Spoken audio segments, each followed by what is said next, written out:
Hola, buenos días. ¿Me escucho bien? Ok. Sí, Ana. Bueno, pues vamos a comenzar. Buenos días, bienvenidos sean todos una vez más al curso integral de genética médica en atención primaria a la salud. Siendo hoy el último día, quiero agradecer a todos por su participación a lo largo del curso, sobre todo a los profesores por su compromiso con nosotros y por presentarnos tan excelentes ponencias. Y bueno, sin más preámbulos, vamos a iniciar. Nuestra primera profesora de hoy, la doctora Melania Abreu González, estudió la carrera de medicina en la Universidad Panamericana. Realizó una estancia clínica y la especialidad de enfermedades crónicas no transmisibles de origen nutricional en el Instituto de Nutrición y Tecnología de los Alimentos en Chile.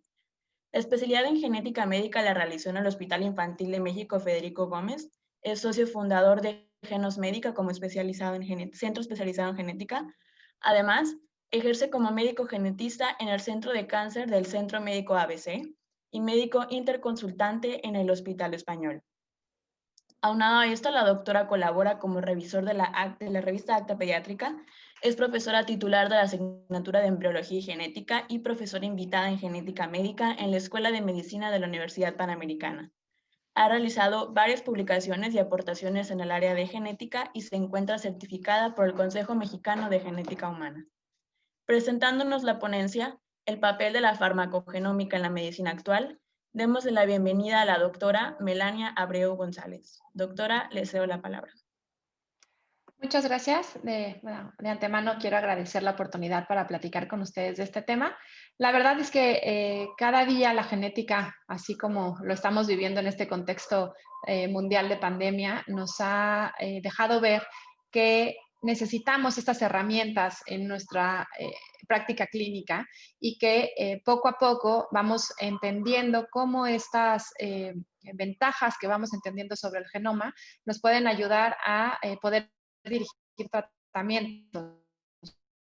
Y parte de esto es lo que vamos a platicar el día de hoy. Yo les voy a hablar sobre la farmacogenómica y yo siempre me imagino que en un futuro cercano vamos a tener en nuestro celular nuestro código QR con varias de las variantes que portamos dentro del genoma y que cuando vayamos a la farmacia o cuando vayamos a comprar algún medicamento vamos a escanear nuestro código y vamos a poder tener a la mano nuestros tratamientos dirigidos para que las dosis sean precisas de acuerdo a nuestro genotipo. Entonces,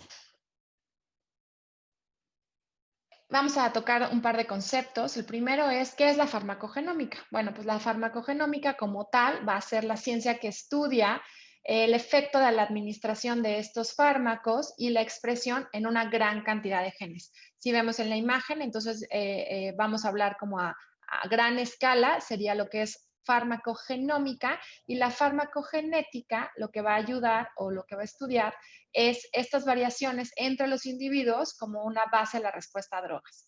Entonces, la farmacogenética va a tener enfocado realmente a un solo gen y este gen o estas variantes van a poder diferenciar cómo se absorbe un fármaco, cómo se transporta, cómo se metaboliza y también cómo se excreta.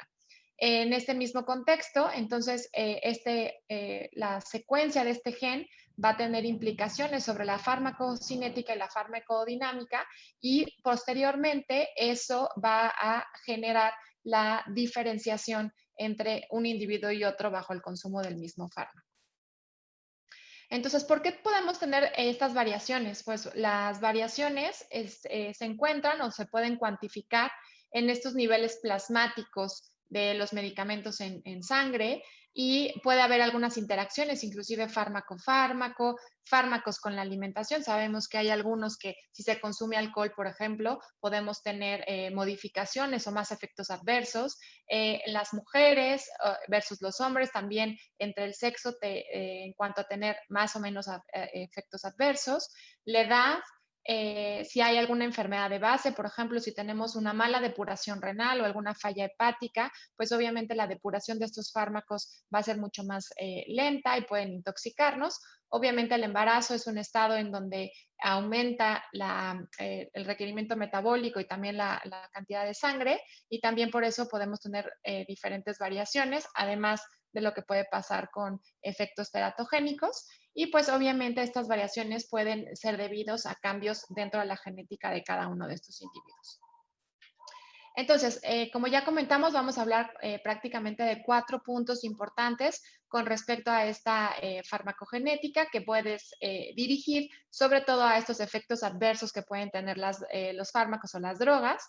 Y entonces lo primero es que obviamente tenemos un cambio en la farmacocinética, es decir, que alguna variante genética pueda modificar el metabolismo de estas drogas, cambiando las concentraciones plasmáticas, o el segundo punto es que tengamos un cambio en su farmacodinámica, es decir, que cuando llegan al receptor, pues va a estar bloqueado por algún efecto, podría ser que no llegue al blanco terapéutico o que ese receptor no funcione bien, como veremos en algunos ejemplos. También podemos tener algunas reacciones propias o algunas reacciones de hipersensibilidad que se consideran como reacciones idiosincráticas. Y también podemos tener algunos fármacos que van a ir dirigidos específicos a una enfermedad. O sea, no son fármacos que se administran en personas, en todas las personas o en todas las personas con esa enfermedad, sino molecularmente ya podemos categorizar o podemos mapear aquellos que van a responder a este fármaco de acuerdo a las mutaciones que presenta. Entonces, estos estudios de farmacogenética nos van a permitir evaluar la respuesta de un paciente a un fármaco para determinar si ese tipo de fármaco es eficaz y cuál sería la dosis que podemos tener de esos fármacos, ¿sale? Entonces, tristemente, no tenemos muchos estudios de cinética y farmacodinámica de todos los medicamentos que están disponibles en el mercado. Y también, pues estos ensayos deberían de ser disponibles también para diferentes poblaciones, porque recordemos que obviamente no es lo mismo hablar de caucásicos que afroamericanos o asiáticos. Hay algunos medicamentos que son comúnmente recetados, como son los antidepresivos, algunos antihipertensivos, sobre todo warfarina también, que sirven como anticoagulantes, que pueden tener diferentes reacciones o inclusive poder intoxicar a los pacientes de acuerdo a si se tiene o no un metabolismo acelerado con este fármaco o si tenemos alguna respuesta adversa por nuestro propio genotipo. Entonces podemos tener algunos polimorfismos que son más comunes que pueden dar estas reacciones adversas y algunos polimorfismos raros que en realidad son casos muy puntuales en los que podemos intoxicarnos. Entonces yo no sé si alguno de ustedes había pensado o se había puesto a reflexionar por qué es que a algunas personas les dan efectos adversos con fármacos y hay quienes no les dan. Por ejemplo, una de mis mejores amigas, si toma metoclopramida, se pone muy mal, le da una reacción sistémica, taquicardia, siente que se le baja la presión, se siente muy mal. Y hay gente que puede tomar metoclopramida todos los días porque tiene reflujo y no tiene ningún problema. Y obviamente estas diferencias entre las personas pues hacen que tratemos de identificar quiénes son los que van a responder o quiénes son los que van a tener estos efectos adversos. ¿Y cómo empezó todo esto? Bueno, pues empezó casi que desde Pitágoras, en los años antes de Cristo, se dieron cuenta que había personas que se intoxicaban comiendo habas, ¿sí? De hecho, se llama favismo y esta intoxicación les daba algo que se conoce como anemia hemolítica. Entonces tienes una anemia hemolítica y prácticamente hasta los años 70 nos dimos cuenta que esta anemia hemolítica era causada por una deficiencia enzimática. Y esa deficiencia enzimática se llama deficiencia de glucosa 6-fosfato deshidrogenasa, que de hecho pues es el error innato del metabolismo más frecuente. Y estos pacientes pues generan hemólisis y el hecho de que estén en contacto con ciertas sustancias oxidantes pues genera esta ruptura de los eritrocitos que genera esta anemia. No a todos les pasaba y desde Pitágoras pues ya se habían dado cuenta por qué a algunos les pasaba y por qué a no. Las hemoglobinopatías en general son más frecuentes en los pacientes que están en la región del Mediterráneo y había otras personas que venían de otras partes de Europa que no presentaban esto y pues está descrito en los primeros pergaminos que en realidad ya se había detectado esta enfermedad desde hace muchísimos años. Y También en los años 50 fue cuando más empezó a buscar y analizar sobre los cambios que podíamos tener en cuanto a la administración de estos fármacos. Y entonces en los años 50 se dieron cuenta que había algunas variantes inocuas, en realidad que pues ahora conocemos que se llaman polimorfismos, que en realidad un polimorfismo es un cambio de una sola letra que está presente en más del 1% de la población general, que no se asocia a enfermedad, pero en este caso a lo que se está asociando es a una respuesta diferente o diferenciada de los fármacos, ¿sale? Y entonces, en 1957 se identificó unas moléculas nuevas, la succinilcolina, y se dieron cuenta que había personas que tenían muchos efectos adversos. También el más famoso es uno en el que se estaba evaluando un nuevo antihipertensivo que se llama debricinoquina y a algunos pacientes les causaba una hipotensión muy, muy severa. Entonces, un fármaco que evidentemente estaba dirigido para bajar la presión, a algunos pacientes se las bajaba demasiado y entonces no podían entender por qué sí y por qué no. Después se dieron cuenta que en realidad era que algunos pacientes tenían unos polimorfismos en un citocromo, que en realidad los citocromos son enzimas oxidativas, ahorita vamos a hablar sobre ellas, pero este cambio en este citocromo hacía que estos pacientes tuvieran una hipotensión severa. Y hay muchas enzimas que van a estar involucradas en el metabolismo de los fármacos, principalmente, o las más importantes casi siempre son estas citocromo P450, y hay la más o de las más frecuentes es esta que es la CYP2D6. La farmacocinética de esta CYP2D6 es muy diferente en caucásicos que en asiáticos y también es diferente en afroamericanos. Entonces, cerca del 7% de los pacientes caucásicos no tienen actividad de este CYP2D6 y por eso es que se intoxican. Si nosotros podemos ver esta gráfica, vemos que tiene una distribución que llamaríamos multimodal. Entonces, donde tenemos algunos pacientes que no tienen efectos hipotensivos, de hecho, ni siquiera tienen ningún efecto con este fármaco. Después algunos, la gran mayoría, en donde sí disminuye, por ejemplo, la presión. Y hay en algunos otros donde la dosis tiene que ser sumamente alta para poder manejar la presión arterial. Entonces, el punto es que hay una gran diferencia entre estos 1000 individuos. Aquellos necesitaban muy poquita dosis para tener disminución importante de la presión arterial versus a quienes tenían que tener una dosis muy, muy alta para manejar la presión. La gran mayoría de los individuos está aquí en el centro de la gráfica, pero justo esta distribución nos hace ver que hay diferencias entre estos individuos. Y pues algo muy interesante es que pues esto se vio prácticamente en los años 50 y hasta 10 años después nos dimos cuenta que era por un metabolismo alterado de esta CYP2D6. Entonces, en esta tablita, que es un artículo del New England, es la gran mayoría de todos los genes que están involucrados en el metabolismo de fármacos y por qué hay algunos pacientes que presentan o no manifestaciones clínicas. Ustedes recordarán muy bien que, por ejemplo, el uso de inhibidores de la enzima de angiotensina pueden tener tos.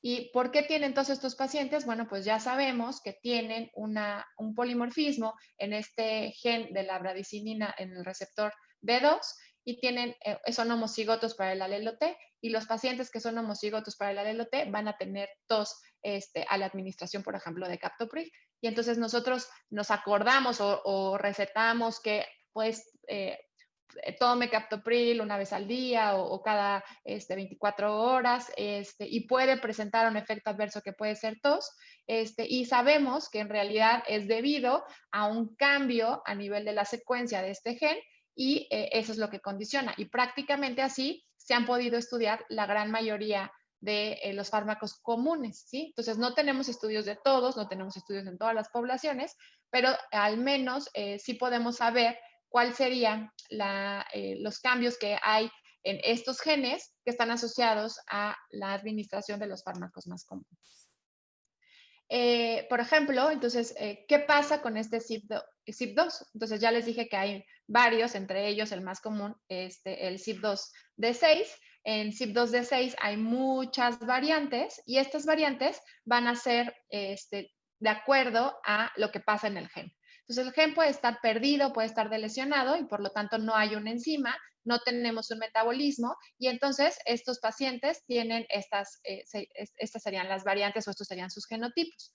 Podemos tener solamente una copia de este CYP2D6 y podemos tener una enzima que sea inestable, podemos tener una enzima que sea normal, que es la gran mayoría, como veíamos en la gráfica, o podemos tener algunos que tienen alteración por el sustrato, y tengan alguna interacción con otros fármacos, o inclusive que estos genes estén duplicados y tengamos una alta cantidad de enzima y por lo tanto tengamos un metabolismo aumentado. Entonces podemos tener un espectro donde no hay metabolismo hasta un aumento claro del metabolismo. Entonces, como vemos, los principales fármacos que están metabolizados por este CYP2D6 son los antidepresivos tricíclicos, el haloperidol, algunos antiarrítmicos, la fluoxetina, y pues aquí estos pacientes tendrían un depuramiento disminuido. Sin embargo, hay unos que pueden llegar a tener mucho más síntomas, ¿sí? Y pues lo importante es, imagínense tener un paciente que a la administración de un antiarrítmico, pues empieza a desencadenar un síndrome de reentrada o unas arritmias y pues eso puede poner en peligro la vida. Igualmente, hay algunos pacientes, por ejemplo, esta es otra de las enzimas del citocromo, que sería el CYP2C9, hablando específicamente de warfarina, y pues si nosotros no tenemos un metabolismo correcto o normal de warfarina, podemos llegar a tener muchas hemorragias y entonces una dosis en la que habitualmente responden los pacientes va a generar estos efectos adversos. Por lo tanto, hay algunas recomendaciones en las que si nosotros vamos a administrar un fármaco, deberíamos analizar cómo están estos citocromos para poder regular muy bien la dosis, ¿sale? Entonces, uno de los ejemplos que les traigo, que son de las cosas como más nuevas, es este CYP2C9. CYP2C9 está involucrado en el metabolismo de muchos fármacos, dentro de ellos, como platicaba en la diapositiva anterior, de warfarina y también de un fármaco nuevo que se llama Siponimod. El Siponimod es un fármaco que tiene mucha expectativa para el tratamiento de la esclerosis múltiple. Entonces, ya se ha visto que los pacientes que están tratados con Siponimod mejoran la progresión de la esclerosis múltiple cercano al 20%. Entonces, es un fármaco muy prometedor. Sin embargo, hay un grupo de pacientes que pueden llegar a intoxicarse con el Siponimod. Y por lo mismo, entonces, si alguien quiere recetar el Siponimod, debe de evaluar este cambio que sería el punto 3, ¿sí? Y es muy, muy baja la frecuencia, tanto en diversas poblaciones, pero si se presenta, pues genera estos efectos adversos. Uno de los más famosos o de los más conocidos es el metabolismo de las tiopurinas. Entonces, las tiopurinas son encargadas de metabolizar y en particular pueden llegar a tener toxicidad. Entonces, las tiopurinas, como podría ser la mercaptopurina o la ciatioprina, sabemos que son fármacos que se administran habitualmente para los pacientes que tienen algún tipo de neoplasia y hay de principal atención en los niños que tienen leucemia linfoblástica aguda, que se les puede dar sobre todo 6-mercaptopurina. Entonces, para poder iniciar la dosis con una tiopurina, deberíamos o debemos más bien analizar si se tiene algún cambio a nivel de estas variantes porque puede generar mielosupresión. Entonces, estos pacientes tienen una leucopenia muy, muy severa que es condicionada por la utilización de este fármaco y que inclusive puede poner en peligro la vida si estos pacientes de por sí ya tienen inmunosupresión, todavía disminuimos más la cantidad de leucocitos y podemos llegar a tener una infección y por eso es que se debe de evaluar si en realidad se tiene o no se tiene. Y aquí les pongo un ejemplo de cómo se hace el estudio molecular.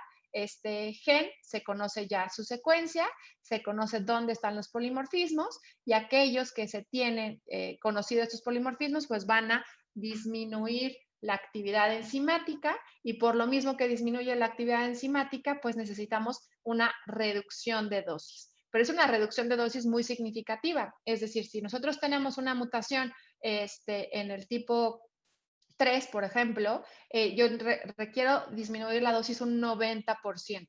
Entonces, simplemente tengo que dar el 8% de la dosis habitual para mantener el efecto deseado de la mercaptopurina. Y esto es muy importante porque más o menos 1 de cada 300 en caucásicos son portadores de alguna de estas variantes. Entonces, a lo mejor consideramos que no es tan frecuente, pero pues si tiene un efecto adverso tan importante como puede ser una mielosupresión en un paciente con cáncer, pues sí se tiene que considerar. Y de hecho, pues se han hecho estudios aquí en México, tanto en el Instituto de Cancerología, en el Nacional de Pediatría, en el Federico Gómez, y se ha visto, por ejemplo, en aquellos pacientes que tienen estos tumores, que pueden ser leucemias mieloides o linfoides o también algunos tumores sólidos, se les hace búsqueda de estos alelos. Recordemos que estos son aquellos que pueden generar toxicidad. La gran mayoría de nuestros pacientes, cerca de más del 97%, son portadores del alelo, digamos, con actividad normal. Sin embargo, pues llegamos a tener prácticamente entre el 3 al 5% aquellos que sí tienen una actividad enzimática reducida y entonces son susceptibles para que se puedan intoxicar. Igualmente aquí vemos esta gráfica donde están estos prácticamente 300 individuos que no tienen actividad de TMP, de la tiopurina, metiltransferasa. Hay algunos que tienen una actividad disminuida y la gran mayoría que tienen una actividad normal. Pero justamente estos son los que tenemos que ir a buscar por los efectos adversos.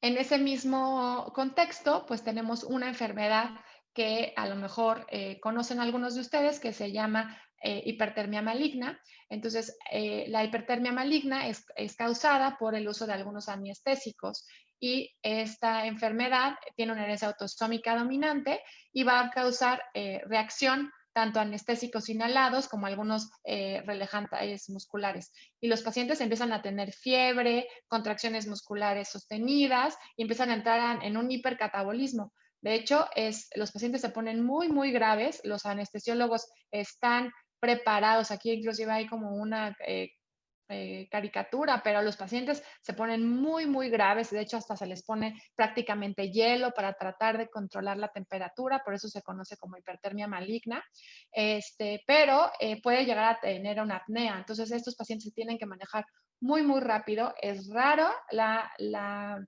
enfermedad, pero tiene un efecto adverso muy importante. De hecho, pues son de los miedos que tienen los pacientes de tener un efecto a la anestesia, pues uno de los efectos de la anestesia que pacientes pueden fallecer justamente por esta utilización es condicionada por esta hipertermia maligna. Y ya sabemos que hay un cambio en este gen, y es esta mutación que sería esta falta de ortografía, que condiciona la hipertermia maligna. Entonces, ¿qué es lo que se tiene que hacer? Bueno, pues primero es muy raro que presentemos esta enfermedad. Sin embargo, en caso de que ya tengamos antecedentes familiares, pues lo ideal es ir a buscar estas mutaciones, tanto de las que causan apnea, tanto de las que causan hipertermia maligna, para que los pacientes estén tranquilos en cuanto a entrar a un procedimiento quirúrgico, pero también porque, pues como vemos, esto puede ser hereditario y hay otros pacientes que pueden, o otros familiares que puedan estar en riesgo. Yo les platico, nosotros tuvimos un caso en donde una paciente hizo una reacción de hipertermia maligna en quirófano y pues posterior a esa se analizó a toda la familia y encontramos varios portadores de este cambio y que por lo mismo ellos tendrían este efecto. Pues obviamente son pacientes que van ahora con sus pulseritas y con sus cadenas indicando que van a tener una reacción adversa importante a un fármaco para que pues en caso de un accidente pues puedan estar preparados. Otro de los mecanismos por los cuales podemos tener diferentes respuestas a fármacos es de acuerdo a la acetilación. Y podemos ser acetiladores rápidos o acetiladores lentos. Como comentamos, hay estas gráficas que van a tener este patrón bimodal, porque pues en esta misma gráfica tenemos aquellos que son acetiladores rápidos a aquellos que son acetiladores lentos. ¿Y por qué es importante? Porque necesitamos conocer igual en qué parte de la curva nos encontramos para poder regular las dosis. Aquellos que son acetiladores lentos, por ejemplo, si se les da hidralazina, que es uno de los antihipertensivos que son de uso rutinario, pues puede tener un síndrome parecido al lupus. Y esto, bueno, pues es relevante porque igual así como nos acordamos de el captopril y la tos, pues sabemos que hidralazina puede tener como consecuencia o como efecto adverso un síndrome parecido al lupus, por lo tanto siempre se tiene que hacer un muy buen interrogatorio. Y también aquellos que son acetiladores rápidos, al revés, pues tenemos que darles mayor dosis justamente para que podamos alcanzar a tener el efecto farmacológico que estamos buscando. En oncología cada vez más estamos dirigiendo las terapias, entonces ya platicamos un poco acerca de lo que pasa en tanto farmacogenética, en farmacodinamia como en farmacocinética, que eso va dirigido exactamente a el tipo de si eres acetilador lento, si eres acetilador rápido, cómo están tus variantes de CYP. Hay más de 58 genes que están asociados a estas enzimas del citocromo y pues bueno, cada uno de los fármacos va a tener una respuesta distinta, pero pues tenemos que empezar a buscarlos, como les digo. Las tecnologías nuevas de secuenciación nos van a permitir que nosotros tengamos nuestros paneles de farmacogenética ya analizados, tengamos nuestro código y cuando queramos un fármaco, pues vamos a buscar en realidad nuestra dosis óptima. Y pues eso es cada vez a lo que estamos tendiendo, es lo que conocemos como ya la medicina personalizada, que estoy segura que han platicado en este curso. Y en ese mismo sentido de la medicina personalizada, pues llegamos a lo que pasa con oncología. Entonces, en oncología, al tener un cambio, más bien al tener una serie de mutaciones, estas mutaciones van a poder ser atacadas de manera precisa. Y podemos conocer estos perfiles mutacionales y al conocer estos perfiles mutacionales podemos dirigir tratamiento. Yo no sé si ustedes ya hayan visto onco, pero, por ejemplo, nosotros sabemos que aquellos pacientes que tienen inestabilidad de microsatélites, por ejemplo, en cáncer de colon, son candidatos para poder recibir una inmunoterapia. O aquellos pacientes que tienen mutaciones en BRCA1 y BRCA2, se les puede dar olaparib, que son inhibidores de PARP. Y entonces, cada vez más vamos acotando o vamos dirigiendo las terapias de acuerdo al tipo de mutaciones que nosotros encontramos.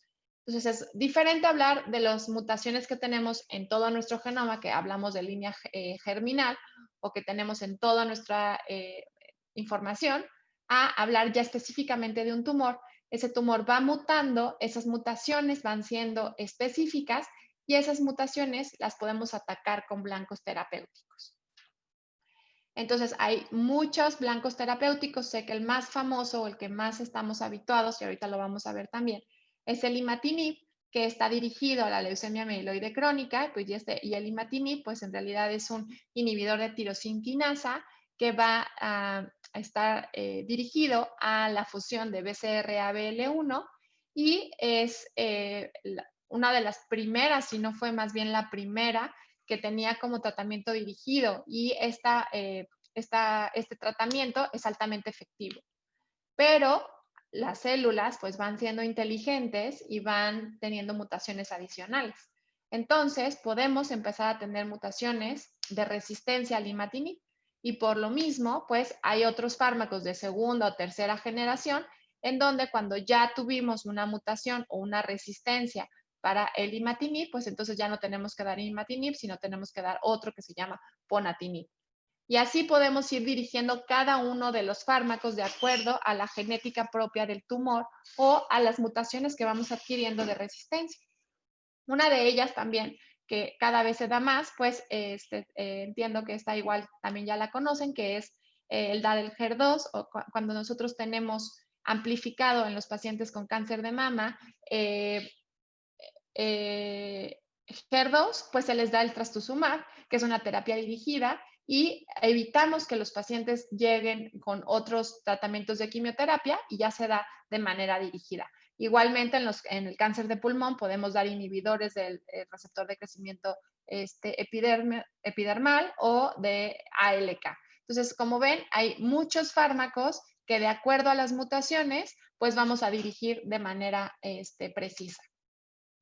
Y en ese mismo contexto, pues hay ahora lo que se conocen como los perfiles mutacionales dentro de cáncer, que también esto me parece muy relevante e interesante que conozcamos. Muchas veces, o al menos cuando yo estudié oncología en cuarto o quinto año de la carrera, lo que veíamos era que si nosotros teníamos un paciente con, por ejemplo, melanoma, a ese paciente a todos los pacientes con melanoma los íbamos a tratar igual. Y ahora sabemos que a esos pacientes se les va a hacer un estudio molecular y si presentan esta mutación que es la B600C, pues van a ser candidatos para recibir estos fármacos dirigidos. Sin embargo, estas mutaciones, ustedes saben que en cáncer las mutaciones son recurrentes y entonces pacientes que tienen, por ejemplo, gliomas, tumores de tiroides o tumores de pulmón, pueden tener mutaciones en BRAF y de igual forma van a responder a este mismo medicamento porque ya son terapias dirigidas. Entonces, ya no vamos a englobar únicamente a los pacientes en un solo tipo de tumor y entonces un tipo de tumor va a ir con un fármaco específico, sino más bien una mutación que puede estar presente en diferentes tumores, los vamos a tratar de manera igual, ¿sale? A ese tipo de tratamiento se les conoce como tratamientos en canasta, porque vamos a poner en la misma canasta los pacientes que tienen las mismas mutaciones, ¿sale?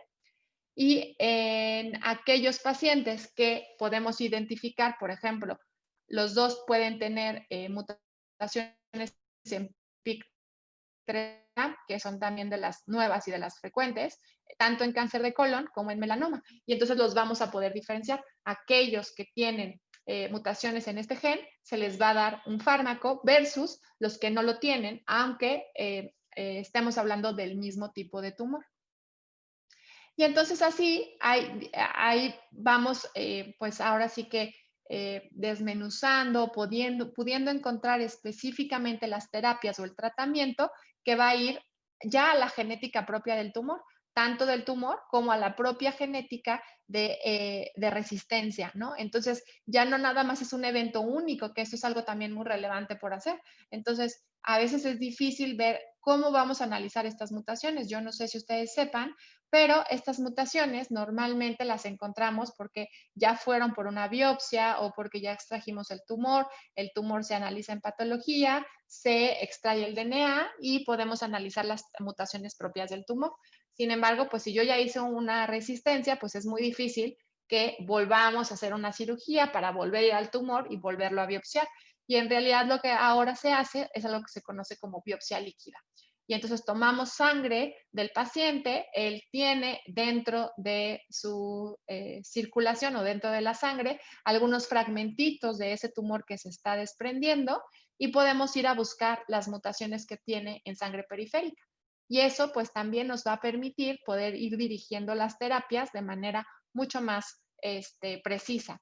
Y además en varios momentos dentro del tiempo. Entonces, de las cosas nuevas que se están haciendo en cuanto a biopsia líquida para el tratamiento o la medicina personalizada es que yo pueda tomar de manera inicial, cuando yo detecto el cáncer, hago mi estudio en tumor y en sangre, yo ya veo el perfil, así se conoce, o como el sello que tiene mi propio tumor, cuáles son las mutaciones que tiene el tumor de base, y 6 meses después, un año después, años después de vigilancia, yo voy a ir tomando biopsias líquidas, yo ya conozco mi tumor original, si hay algún cambio en las mutaciones que encuentro en sangre periférica, pues quiere decir que ese tumor, por ejemplo, está proliferando o se ha adquirido nuevas mutaciones y por lo mismo yo tendría que dirigirles el tratamiento de manera precisa, ¿no? Y pues para eso es obviamente pues estas nuevas herramientas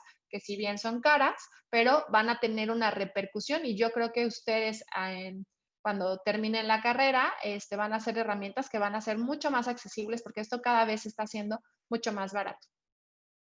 Entonces, también podemos conocer algunos biomarcadores, que así como les comento, si nosotros sabemos que independientemente del tipo de tumor, yo encuentro que hay inestabilidad de microsatélites, por ejemplo, yo puedo ir y dar la terapia dirigida con esta inmunoterapia, independientemente si es cáncer de colon, de mama, de ovario, de próstata. Entonces, todos esos mismos pacientes los voy a tratar con el mismo fármaco.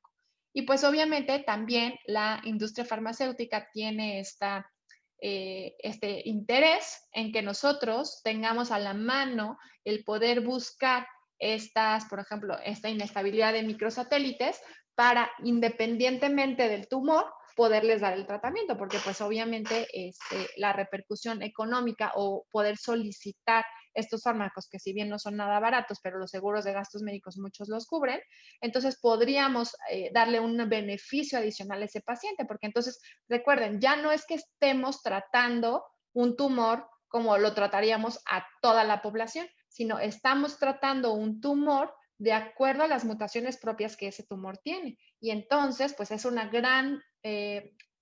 gran beneficio y además, pues que es una terapia precisa y dirigida casi que única para el tumor de ese paciente, porque no todos los tumores son iguales. Y pues entonces aquí entendemos también, hablando a grandes rasgos de la farmacogenómica, por qué había pacientes que dándoles el mismo tratamiento estándar para un mismo tumor, algunos tienen recaídas más prontas que otras, o alguien vuelve a recaer de cáncer o no podemos controlarle la proliferación celular. Bueno, pues justamente porque el propio tumor es distinto. El propio tumor va teniendo sus diferencias y si nosotros podemos encontrar esas diferencias, pues podemos irlo atacando con diferentes terapias para tener un máximo beneficio. Y pues ahora los nuevos reportes en cuanto a estos fármacos que les digo, pues lo que se hace es, yo voy a tomar este fragmentito de tumor, lo voy a analizar, voy a saber qué mutaciones tiene y pues voy a poder ver si ya hay un fármaco aprobado, por ejemplo, por la FDA para ese tumor en específico, ¿no? Entonces, por ejemplo, si mi paciente tiene un cáncer de mama y tiene una mutación en BRCA1, pues probablemente yo ya tenga una terapia dirigida aprobada para ese tipo de tumor. Si no, pues a lo mejor en otro tumor que tiene esta misma mutación en BRCA1, pues ya hay una terapia aprobada y por lo tanto ese paciente con esa mutación es potencialmente candidato para recibir ese tratamiento dirigido. Porque pues obviamente estas son cosas que se van aprendiendo día con día. No todos los tumores son iguales. Recordemos que igual el cáncer es una enfermedad genética que va adquiriendo mutaciones y si nosotros vamos encontrando a tiempo qué mutaciones tienen, pues podemos enfocar el tratamiento para nuestro tumor en particular. Les quiero hablar un poquito más también sobre el tratamiento de estas enfermedades genéticas, porque muchas veces hablamos de esta farmacogenética y de la farmacogenómica únicamente como el efecto de los fármacos comunes en el genoma, pero también hay forma de que las enfermedades genéticas se puedan tratar. Así como yo les platico de lo que está sucediendo en cáncer, pues bueno, pues ya hablábamos que de las primeras enfermedades que se habían identificado es esta deficiencia de glucosa 6-fosfato deshidrogenasa. Entonces, los pacientes que tienen deficiencia de glucosa 6-fosfato, además de no poder comer habas porque les causa esta hemólisis, pues tampoco pueden tratarse con fármacos antipalúdicos porque les genera una oxidación muy, muy grande y pues tienen unas anemias muy importantes. Entonces, pues prácticamente el tratamiento, la intervención que daríamos sería evitar completamente el dar estos fármacos y, por ejemplo, el consumo de habas. Hay algunas otras enfermedades genéticas que se pueden tratar, por ejemplo, con restricción de dieta, porque sé que ya vieron algo de errores del metabolismo. También podemos dar terapias de sustitución. El hipotiroidismo congénito son de las enfermedades más frecuentes, más o menos uno de cada 2,000 a 3,000 hispanos va a tener hipotiroidismo congénito y pues bueno, pues esto desde el tamiz neonatal se puede tratar y se les da tiroxina. Hay algunas otras enfermedades que se les pueden dar vías alternas, como también comentaron seguramente en la clase de errores del metabolismo, pero hay también otras terapias que se les pueden dar como de reducción. A los homocigotos, por ejemplo, para hipercolesterolemia familiar, que tienen muy altos niveles de LDL, hay veces que ni siquiera los fármacos nos alcanzan para poder tratarlos y entonces tenemos que hacerles plasmaféresis. Entonces, hay muchas cosas que se pueden tratar. No les voy a hablar mucho de enfermedades raras, pero sí lo que quiero que sepan es que hay algunas de estas enfermedades, ¿no? Que sé que la doctora Galás ha comentado con ustedes acerca de la importancia que tienen en cuanto a grupo, porque pues si vemos esto de manera individual, pues sí son enfermedades poco frecuentes. Sin embargo, si ya lo vemos en grupo, pues prácticamente el 10% de la población va a tener una enfermedad rara o considerada rara. Entonces, hay dificultades, por ejemplo, para poder analizar. Si yo ya les dije que hacer un estudio poblacional para un fármaco frecuente o que se da a población abierta, como pueden ser los antihipertensivos o los antiepilépticos, es difícil, pues imagínense tratar una enfermedad rara. Entonces, la cantidad de fármacos o la cantidad de ensayos clínicos y de farmacéuticas que están invirtiendo en las enfermedades raras, pues la verdad es que son pocas. Y entonces hay algunos incentivos para que pues no paguen impuestos, para que puedan recuperar, etcétera, etcétera. Les platico esto simplemente para que sepan que hay algunas enfermedades dentro de genética que sí van a tener tratamientos dirigidos igualmente. Entonces, una de ellas, de las que más me gusta platicar, es de la fibrosis quística.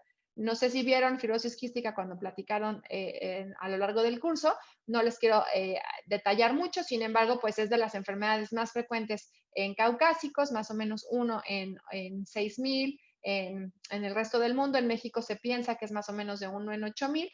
Quiere decir que el 5% de la población general es portadora. Hay muchas películas inclusive que hablan sobre la fibrosis quística, pero a mí la parte que me gusta es que molecularmente es muy interesante.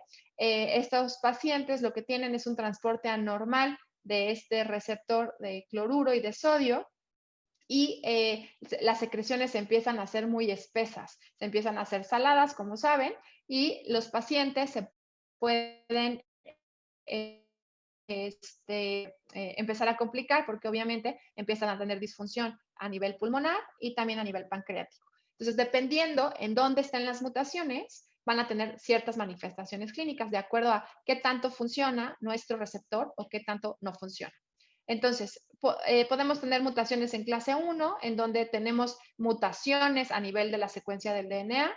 Las mutaciones clase 2 es que una vez que sale nuestro RNA mensajero, que va a llegar a retículo endoplásmico rugoso, se madura y se forma la proteína. Recuerden que esta proteína se tiene que encapsular, que pasa por Golgi, se queda con un fragmentito de membrana y llega a formarse el receptor. Entonces, dependiendo si yo tengo una mutación que hace que no se procese el DNA a RNA, pues será una mutación de clase 1. Si no se madura o no se forma a cabo la proteína, pues será una mutación de clase 2. Si tengo que no va a llegar, por ejemplo, a madurarse y llegar a la membrana, pues será una mutación clase 3 o clase 4. Entonces, ahora hay un medicamento que es el Ivacaftor, que lo que hace es las mutaciones que son clase 4, que hacen que este receptor cierre muy rápidamente, pues va a potenciar que queden abiertas. Y entonces son también de las primeras estrategias terapéuticas para el tratamiento y que van a depender de la genética de cada una de los pacientes. Entonces, inclusive hablando de los pacientes que tienen fibrosis quística, no podemos tratarlos igual. No todos los pacientes que tienen fibrosis quística van a responder al Ivacaftor, solamente aquellos que tengan mutaciones en las que el receptor sí se forma, pero no se forma de manera correcta y se está cerrando rápidamente, ¿no? Sé que también vieron cosas con respecto al reemplazo enzimático. Hay muchas enfermedades, dentro de ellas la enfermedad de Gaucher o la enfermedad de Niemann-Pick, en donde vean que empiezan a tener almacenamiento, son enfermedades de depósito, se depositan sobre todo en sistema retículo endotelial, también se pueden depositar a nivel de hueso, y hay tratamientos dirigidos en la que hace que la enzima